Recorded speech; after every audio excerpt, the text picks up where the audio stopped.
Hi, I'm Greg Cummings, the CEO of Power100, and we are sitting down with Alex Marck, the CEO of First Call Closer. We're super excited because of the dynamic change that he is providing to the industry, and we're going to talk a little bit about his leadership as well as why he's on the top 15 strategic partners for 2025 on our national power rankings. So Alex, thanks for joining us, brother. Appreciate you being on the show. Absolutely. Glad to be here, Greg. Excited for this. So I kind of want to just jump right into our signature question because Sure. we're really focused around leadership. We believe that great companies have great leaders without exception. Otherwise, it's just going to have short-term success and it's going to blow over. We've been super impressed with you, your leadership and your team, and what you've been able to do so far in the market. Our signature question, first one, what is the earliest lesson that you've learned that you still carry with you to this day? Oh, interesting. Earliest lesson. So from like childhood. Yeah, the earliest. Earlier the better, typically. If I have to say, the one that always hits my mind is I was big into Boy Scouts when I was a kid and all the way up to the rank of Eagle Scout. And early on, probably when I was about 13, 14 years old, I was part of a national youth leadership training organization, and I decided to join their staff. And the first year on staff, I was talking to one of the senior leaders there, one of the adults that put the program on, and said, my goal is to someday be at the top, which was called a senior patrol leader. And he looked at me, and he had known me a bit at that time, and said, Alex, there's some positions just aren't made for everybody. And really, you're probably better suited in the kitchen, doing the dishes and being quartermaster staff is what they called it. And I didn't argue with him. I took it in and said, okay, that's where he sees me, but that's not where I see myself. I'm going to work to get to that top spot. And 4 years later, was able to get to that top rank and be the senior patrol leader and put on the program. And that's really stuck with me, that there are always going to be people that don't believe in you, that don't believe that what you're trying to build or position you want is right for you. But what matters is your belief in yourself and that you see yourself in that area. And if you see it, you can be it. Man, that's powerful. I think a lot of people can really resonate with that message, right? At least people that have done something. Yeah. Because when you take a chance and you start something or you grow something or you make goals or ambitions that other people can't comprehend, you're going to get a lot of pushback, right? Always. How does that translate? Let's jump into kind of the industry, because I'm very curious on your perspective for the industry as a whole, because you have multiple clients. You have big clients, you have small clients, the whole spectrum. Off the back of that question, what are the traits that you're seeing in companies that are successfully using your product versus companies that are struggling maybe to get the most out of your product? The ones that are most successful are ones that take, I'd say, a scientific approach to sales. That they're not just saying, we hire great sales reps with great personalities and send them out into the field and say, hey, they'll come back with a close rate and they'll bring me deals back. And that can work.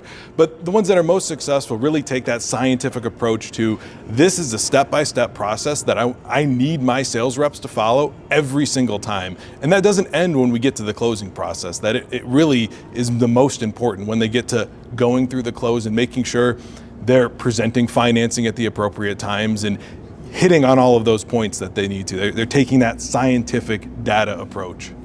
So what's the biggest factor, would you say? Because your product at the end of the day helps people close the deal earlier on the first call. Yeah. Right? So what's the biggest factor to getting a customer to say yes today? I don't know if there's the one factor would be making sure you hit on all the points leading up to the close, right? None of those areas, whether you're using a 10-step selling process or something else that's deviated from that, if you miss one of those areas in it, you're less likely to get to the close. So it's making sure you hit all of those pieces and you really hit the check mark on every piece of it, and that you listen to the customer and adapt to it. So we always say that the script is important and we need to have a script, but there's also different levels of that different levels of sales reps can. But how does financing play a part of that, right? Yeah. So your product specializes. What we love about what you do is you've simplified the explanation of the financing process. Right, it's a true paint by numbers scenario. No longer are you guessing where the customer is in terms of what affordability would look like. Our system step by step asks them what their budget is and finds them a plan that they're likely to qualify for and presents that to them.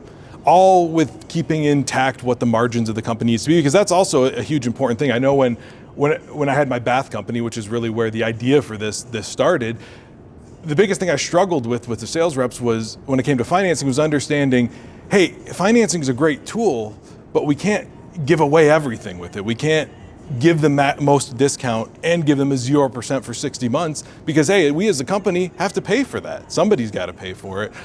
So really simplifying that down to make it so the sales rep doesn't need to think about that. All they need to think about is finding the plan and the solution that meets that consumer's need.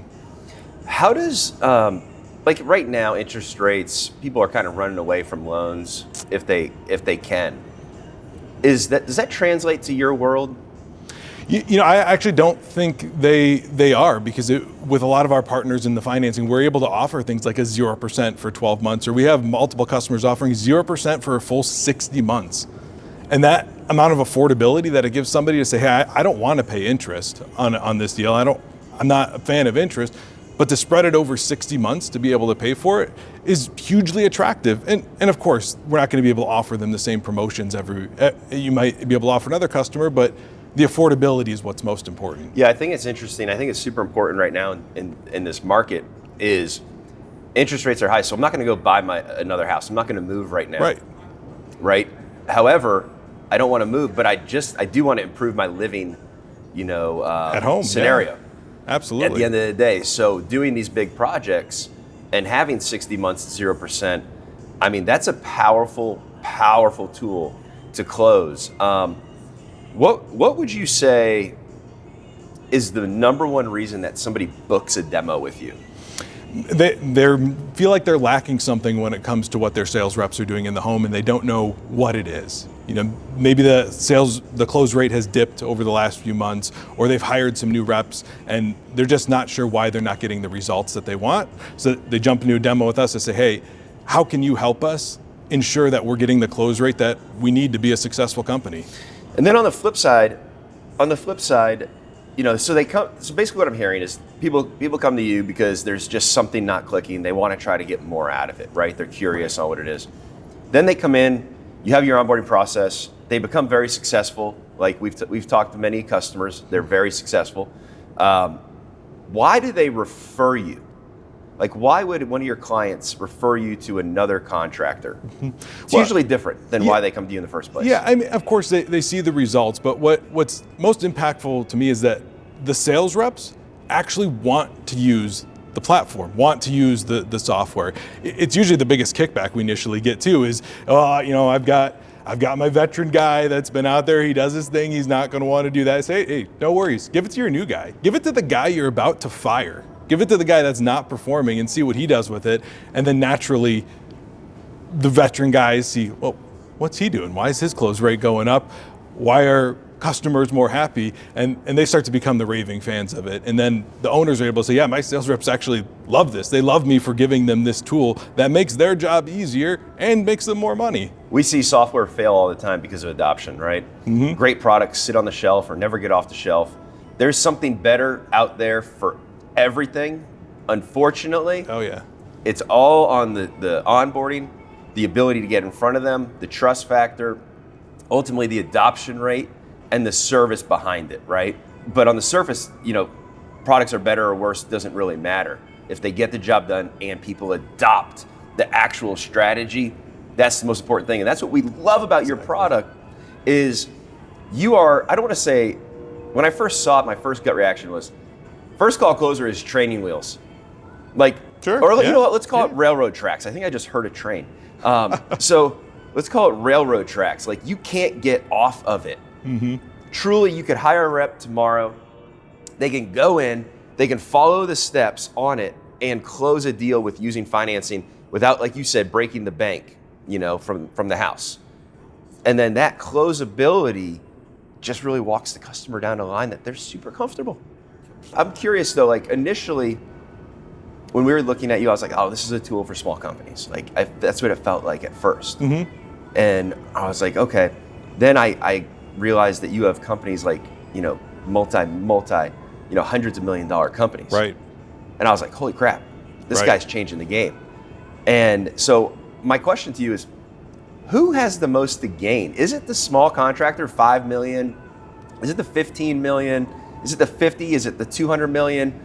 Who has the most to gain by using your product? Yeah, I'd say who's going to see the most immediate impact are those companies that are 15 million or less, because they often don't have a solid process in place, and we're able to put them on the railroad tracks, like you said, and give them that process to be able to use. Now, of course, like you said, we have companies that do upwards of 200 plus million in revenue, and they see an impact, but when you're an organization of that scale, there's really nothing that's going to have massive impact on it. It's going to be smaller incremental changes and influences. Because they already have a process they got there, right? Exactly. They got to 200 million somehow, but it can certainly aid in it. And what we have seen the benefit for these larger companies is they're able to automate some more of their processes. Maybe they're able to reallocate resources from somebody who is taking all the financing calls and working the rep over the phone. A lot of sales managers love us because they're no longer getting the call of, hey, I got Susie here and I need a plan that fits around $300 a month for her, and here's where we're at. What can you do for me? What plan would we be able to do? So that's where they see the benefit. But yeah, really 15 million and under is the bread and butter that I love working with. So talk to me about the onboarding process with those guys, because the 15 and under, man, they're doing a lot. Those are some of the busiest people in the industry. Oh yeah, absolutely. The way we've approached onboarding is to really have it as a white glove, hands-off service for them. Now that's not to say that they have no involvement, but we do a 90-day process where we're meeting every single week. We're putting together their sales presentation for them. We're putting together the closing process, holding their hands, getting them understanding the financing, helping them sign up with the financing companies, and really doing all of that for them, and then training them on how to use and sell with the platform. What if it's a newer company and they don't, maybe they filled out a Bank of America financing option and they got denied? Yeah. What does that look like? Can you help people with that? Yeah, it depends on the situation. We have a great relationship with several banks that we're able to look at more than just what's on paper and say, hey, we've got this operator that maybe he's new to business, but he was part of a large organization for the past 15 years and helped grow their organization. And they can look at more than just the numbers on the paper and say yes or no. Okay. Yeah, that's powerful. So when you are talking to these companies, do you have a specific story with a company that you've truly transformed from beginning to end? Like, what's your best success story? And if you can share names and numbers, that would be fantastic. But if not, I understand. Yeah. I don't know if I want to share any of their exact numbers. But one of our early clients, which was a large one, Revamp Companies, who owns multiple offices across the country, a big success story we had with them was really unifying their sales process across all of these different brands that they have. And as they've onboarded new brands, making sure that they understand the organization and they're able to follow this closing process through and through. And they've significantly increased their financing take rate. The amount of customers that are actually using financing, well, I don't want to give away their exact numbers, have gone up significantly from what they had before. So what is if I'm sitting down with a demo with you, what's the number that you would conservatively say, Greg, you're going to have a pickup of X in closing percentage, you're going to have a pickup of X in net profit on the job? What is the metric that you really say, look, Greg, you're going to be able to have a good pickup here? And what would that number be that you're pretty confident in? Yeah, 7% for the closing rate is what we've seen across all the companies. 7%? 7% is what we're on average seeing, is after they've been using it for 90 days that they're seeing an on average of 7% close rate. Now, hang on. The more key. Okay, so you're saying you are seeing an average at 90 days, an average pickup of 7%? Across the organization, correct. Yep. So that's taking an average company at 35%, let's just say, to 42%, or 30%, 37%? Correct, you got it. That's life-changing. It is life-changing, but the bigger number for me is seeing that they're able to protect their margins. They're discounting less by using our platform because they're able to close with less levels of discounting, where previously their sales rep would know, I have a 20% discount that I can do. They'll just drop to that and give most customers that, where we're seeing them retaining more margin, being able to close at maybe just a 10% discount. It's something I didn't think about, because as I go back on the demo that I sat on, last year, I didn't really think about that, where you're actually controlling those drops. Exactly. You're taking away you're, as a company, you're controlling where you want to close that deal at. 100%. Yeah, you're not just giving away everything right off the bat, and you're making sure we're following those processes, and that the closing sequence. I mean, I listen to a lot of recordings from calls. Usually that's one of the things I like to do in onboarding if they're using an AI recording tool, or just have them go record on their iPhone and say, hey, let me hear one of your sales calls. And time again, you hear the rep go in there and say, yeah, Greg, looks like project came to $10,000, but don't worry, that's not what you're going to be paying. We've got this promotion running this month. I can go and take another 500 off. How does 7,500? Does that sound good to you? Yeah, you got to fire that person. Yeah. But that's what I mean, I challenge anybody, go out there and listen to all your sales rep. You're going to have at least one that's doing that today. That's dropping price before you even give an objection because they're uncomfortable with it. The first price that we presented when I had my business and we were active, if you did not hold the first presented price for 10 minutes, getting the deal, I viewed it as you'll never get it. And if you hold the first price for 5 minutes, you have a decent chance. But if you hold it under 5 minutes, you're never gonna close at the right value. Exactly. And yeah, that is one piece. I hear that a lot of whether it's 5, 10 minutes, whatever they want. But how do you know if your sales rep is doing that? That is one of the things our platform allows them to see is how long did I sit on that price before I move to another option? I forgot about that. Okay, so just so everybody knows, this is what you can actually, the analytic on the backside, right, as a manager, I get to see how long the first price held on the screen. Exactly. That was one of the biggest things that blew my mind, and I forgot about. I'm glad we brought that up because that does play the biggest factor. That's the second largest indicator based off AI analytics in home recordings. The first is the sheer time you spend in the home. Yep. And the second biggest indicator of closing a deal is how long you sit on that first presented price. Exactly. And you guys literally control that. Yeah. Can we lock the screen so like it has to stay on for 5 minutes? We have had a few requests to do that, so it's something we're toying around with. Yeah, can you lock it? Not let them proceed for 5 minutes. Yeah. Have a little countdown. So what's next, man? You guys have kind of come onto the scene very quickly. We've obviously recognized you along with many other large companies, smaller companies. But what's next? Where does this kind of evolve to? What are you excited about in 2025? Can you share anything? So we have when you first saw it last year, we came to market, like you said, very quickly. And that was intentionally because what I didn't want to do was build something that people didn't want. We started off with an early product that maybe wasn't fully ready for mass market, but we learned a lot along the way. So we're just getting ready actually to launch our fully version 2 of the product, which has some pretty drastic changes to the features out there. I'll tease some new AI things that are coming down the pipeline. Some AI role play is one of the things we're launching here soon, where an important piece is not just what you do in the home, but also the role play outside of it. So here soon we'll be announcing, included with all First Call Closer subscriptions, you'll be able to have an AI role play where you can have that Karen customer or an easy customer and practice your levels of closing. But I mean, it's fun. We actually demoed it a few weeks ago to one of our clients who's like, I can close anybody. So we put it on the hardest Karen setting, who was a one-legged appointment, and he, after about 20 minutes of going through the just price presentation closing process, got Karen to call her AI husband and get approval to move forward with the project. So it's pretty cool to put them through the ringer and actually walk through scenarios without needing an actual person. Man, that's the type of stuff that we look for, right? Is that innovation, that constant innovation. There's no cruise control with you.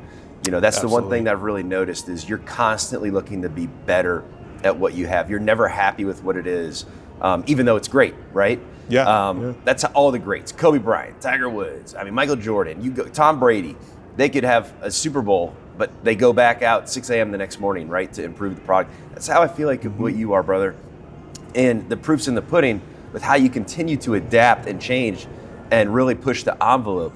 But the most important thing for us, when we look at strategic partners, we review over 2,200 on an annual and ongoing basis, right, to get to our top 15 partners. And the reason that you are on the list is, yes, product is great, but push that aside. The main reason is because you do more for your clients than just what your product or service offers.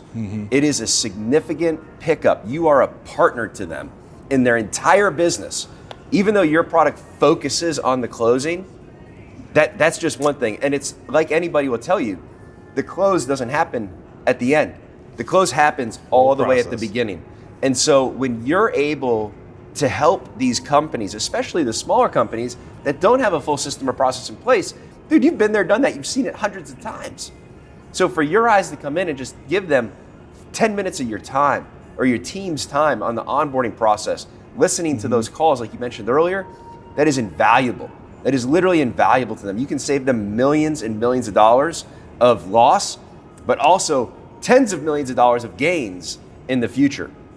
So I want to commend you on your efforts on doing more than what you promised to them, and really wish you the best of luck. The last question that I do have for you, Alex, is why'd you take the interview with us at Power 100? What's Power 100, appeal, and why'd you get in the hot seat here, man? Yeah, I think I learned about Power 100 probably about the same time you saw the first demo of First Call Closer, and I remember thinking, what is this resource out there, and started diving into it, and it just hit me of the amount of information and value that you're giving out there to people.